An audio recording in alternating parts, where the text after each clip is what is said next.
What's going on, everybody? It's Mr. Gus, and I'm back in the physics classroom. Today, we are talking about how we can use our understanding of work as a change in energy to help us determine what our equation is for kinetic energy. Now, we know kinetic energy deals with motion, with speed, so we know we're going to have to take some data around speed.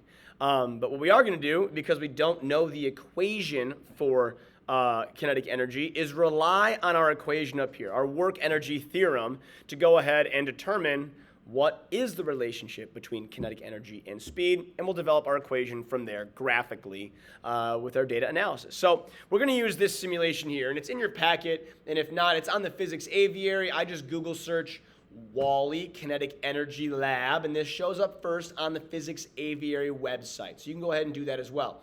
Let's talk about this situation first, okay? So basically it's hard to see, but there is a photo gate sitting over here at a certain distance away from our astronaut Wally. Wally is also holding in his arms a fire extinguisher. Again, maybe hard to see on the whiteboard behind me, but that's what's happening. Wally is sitting in outer space, not near any planets, not near any stars, not near any gravitational field. How he got there, I don't know, but he's there nonetheless.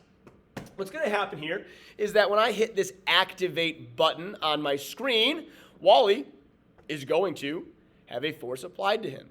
The fire extinguisher turns on. And as long as I leave the fire extinguisher on, there's an outside force acting on him. And what we see is that he will accelerate. An outside force causes acceleration. It's a constant force. And I can control these things down here, right? I got the extinguisher's force here. I can control Wally's mass.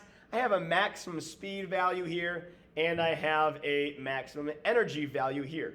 Okay, so I'm going to crank this thing up. I don't really care how much energy Wally has because I want to calculate the energy.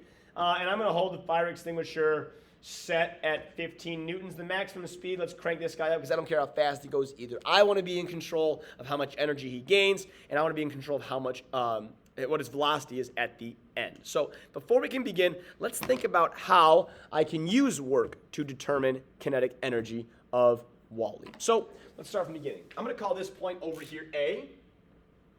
This is Wally initially. I'm going to call the point where I shut off Wally's fire extinguisher B. And now B can move to any of these locations in the system, but I'm going to call B right now at this spot. And for me, that's 50 meters away from where Wally starts. So I'm going to call these two situations A and B, and then anything in the middle is, we'll call that, let's do this. Let's call this B, and we'll call anything in the middle, we'll call it point X.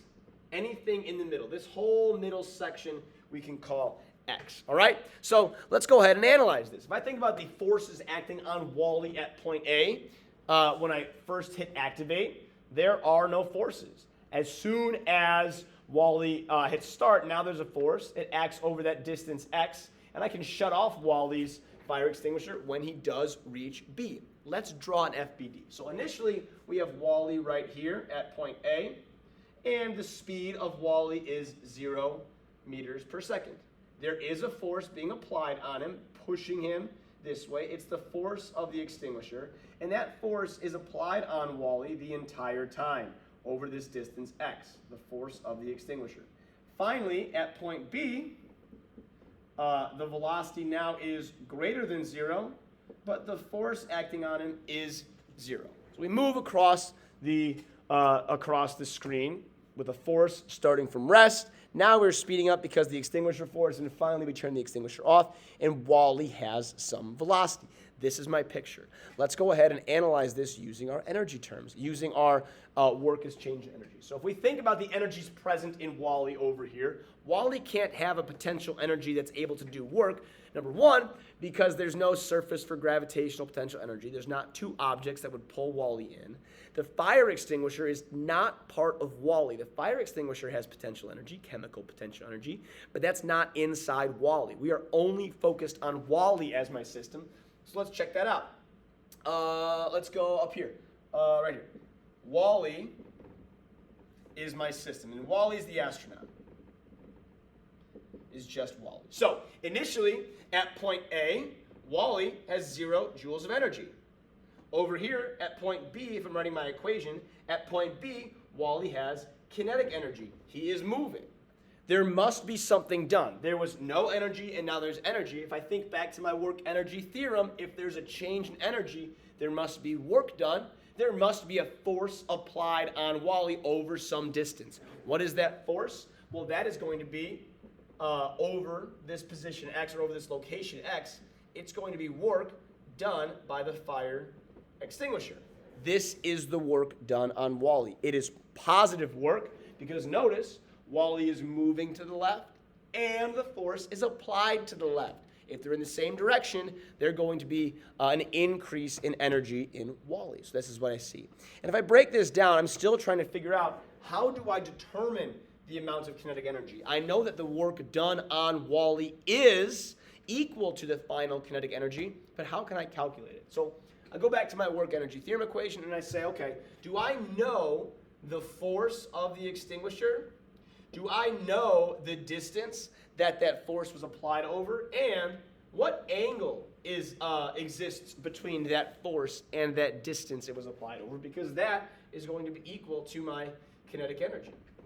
At the end, at point B, as I think about this, the force comes right off of the simulation. There's my force. It's 155 newtons.